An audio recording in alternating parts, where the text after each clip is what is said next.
Hello, everybody. So in the context of thinking about staff of T, we introduced the step-in-time protocol, the biological dynamics protocol. And what we're going to do now is to use it as a way to start thinking about bacterial division. And the reason for this is not just because we care about bacteria, because they're super cool and interesting, but it's going to give us an opportunity to learn how to use this protocol to predict the growth in a population of bacteria, leading to our first key equation of unbounded exponential growth. It's going to let us think about how you limit that through logistic growth. We can also analyze data from microscopy images to count the number of cells as a function of time, learn how to plot this and even learn how to do simple fitting, how to use simple fitting algorithms to infer the growth rate. Okay, so what we're going to think about today is of this sort of phenomenology. Forget about the fluorescence, but focus on the single cells that are growing under the microscope.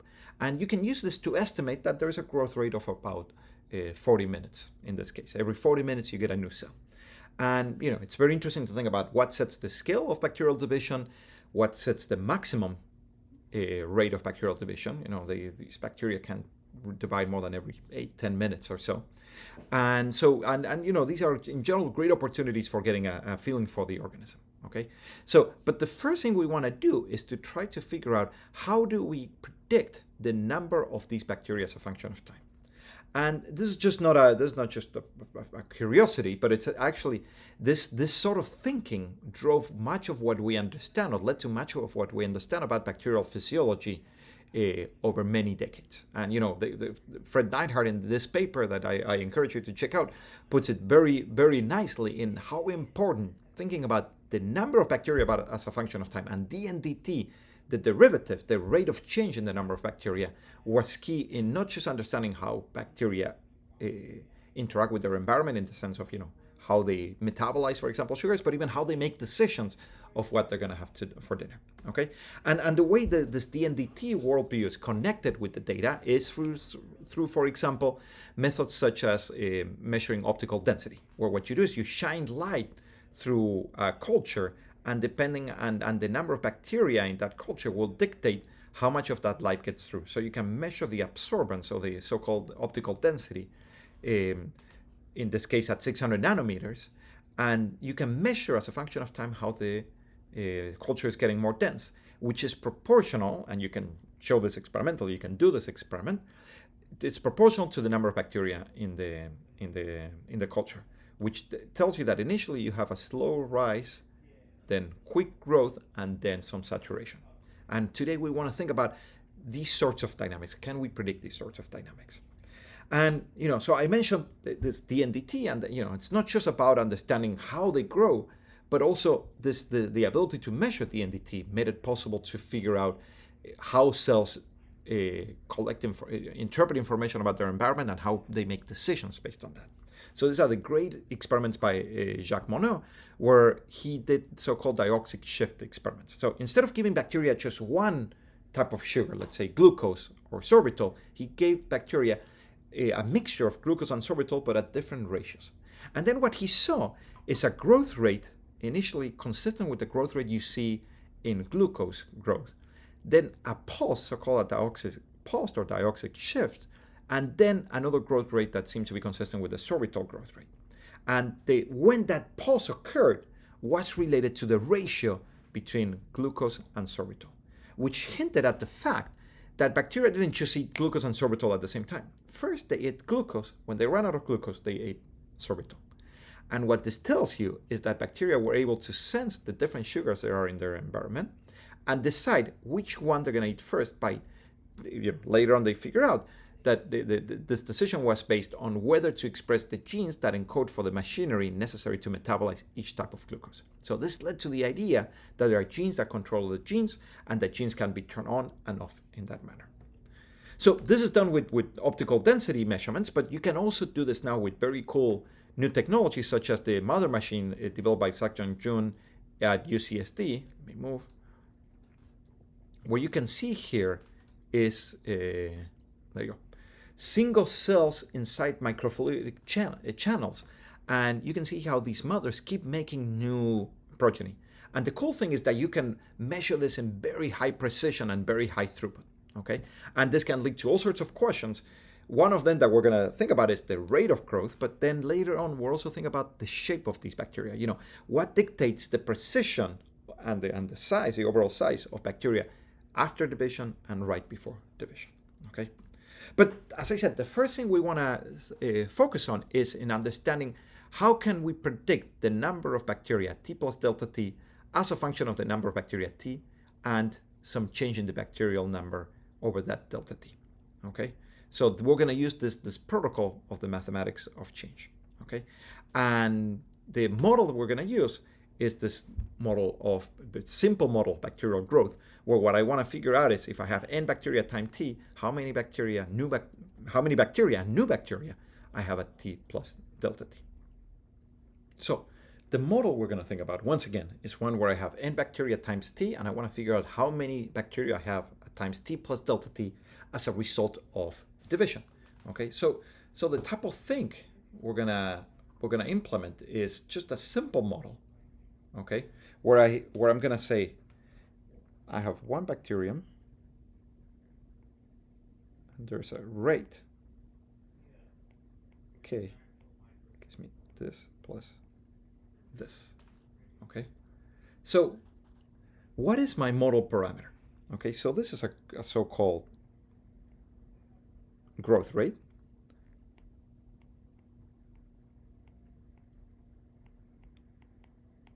And it tells me, oops, sorry. Let's try again. So growth rate. And it tells me the number of daughter cells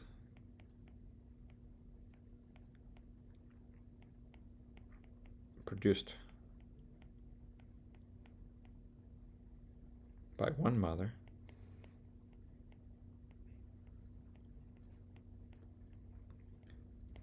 per time. Okay, so this means that the number of cells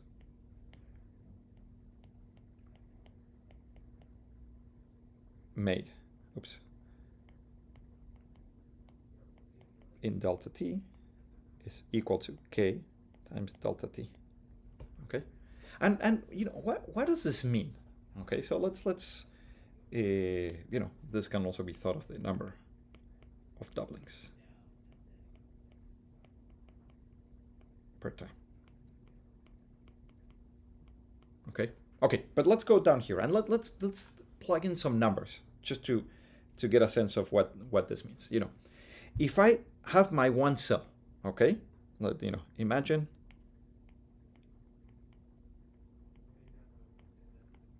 that n of t equals 0 is equal to 1, okay?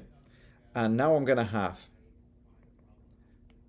a k of 1 over 10 minutes, right? And a delta t I'm going to think about as 1 minute. Then this means that the number of new cells is what? Is k times delta t, but this is what? This is 1 minute over, over 10 minutes, which is the same as 1/10, right? Clearly, there's something weird about this description that we chose, because you can't have a tenth of a cell. You either have a division or you don't. But the way to think about this, you know, we can have a fraction of a cell. But we can't think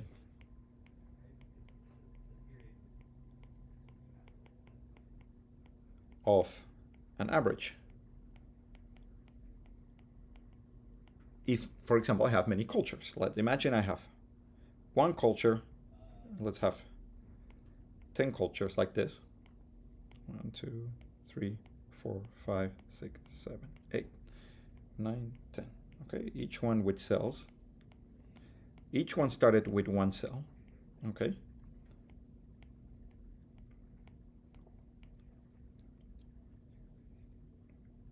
I made one too many. Oops. Okay, and what this tells us is that it's not like you get 1/10 of a cell in each one of these tubes, right? So these are individual tubes.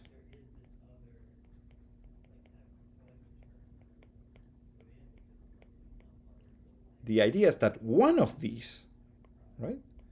In one of these, I got a new division. 1 out of 10 tubes have a division event. Okay. In this sense, K can also be thought of. K can also be. Sorry.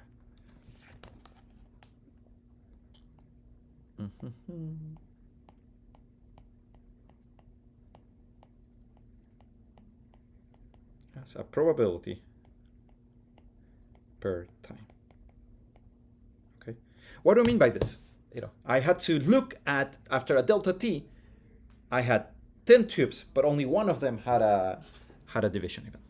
Okay. So what I'm trying to tell you is that this K can be thought of as something related to how many cells I have on average in a bulk experiment, but also in terms of probabilities. Okay, so let's see.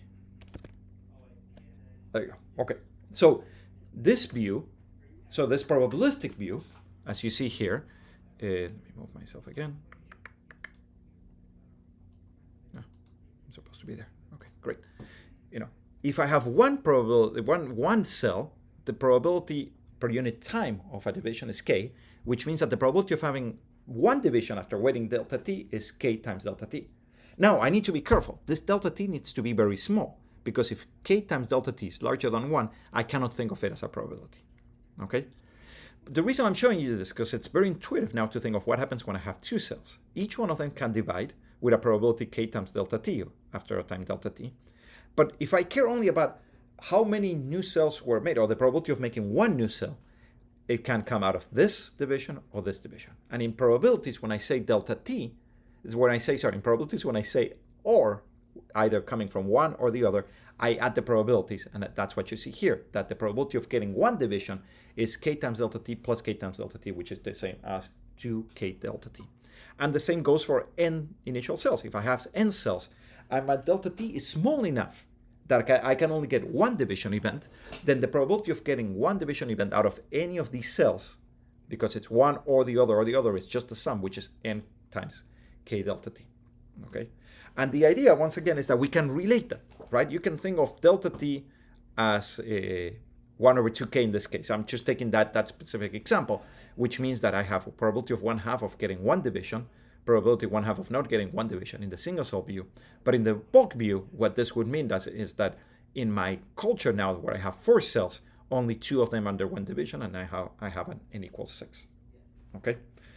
All right, so let's go back. There you go. All right. So, but ultimately, remember, we're interested in this case, right? So we're interested in not probabilities, but I want to be able to say, if I have whatever number of bacteria had at nt plus delta t needs to be equal to n of t plus number of cells produced in delta t. And here I'm going to adopt the bulk view of this, because this is just going to be the number of cells produced by 1, right? So number of cells produced by one bacterium, or one mother cell, okay? Oops, times n, so like this, n of t, number of bacteria.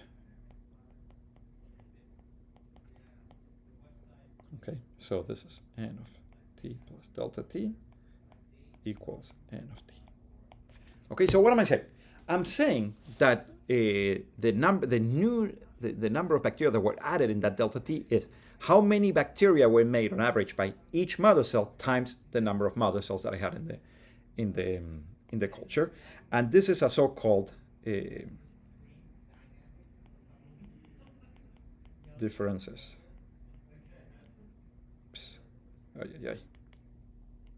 Equation. And the cool thing is that we can already plug this into a programming language and predict the number of bacteria as a function of time. So we can solve this in two ways. So we can solve this equation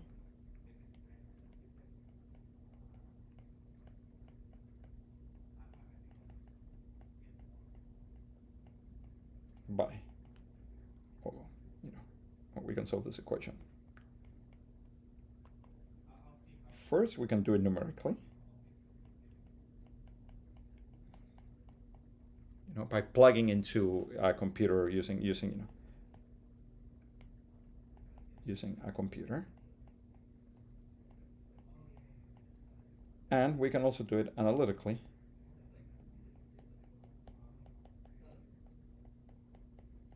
using calculus. Okay, so the cool thing about this is that we have two ways of solving it. The first one doesn't require you to do calculus, but it's also fun to do it with calculus, and we'll discuss why it's useful to be able to solve it when you can. Not all differences equations can lead to the same, can be solved analytically, okay?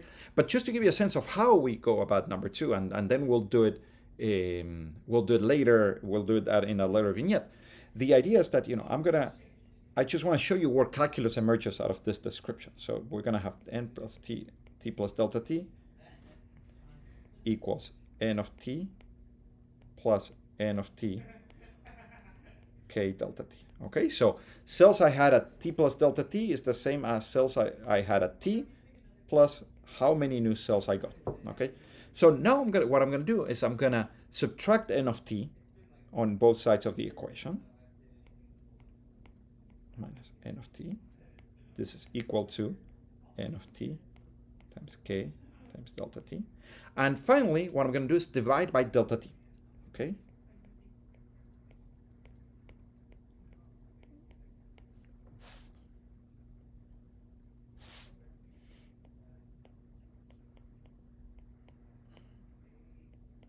Okay. And the left-hand side, even if you have never used it for anything useful, is, you probably will remember it from calculus because that's just a derivative. So what I'm telling you is that we have a dn dt equals to n of t times k, which is just a differential equation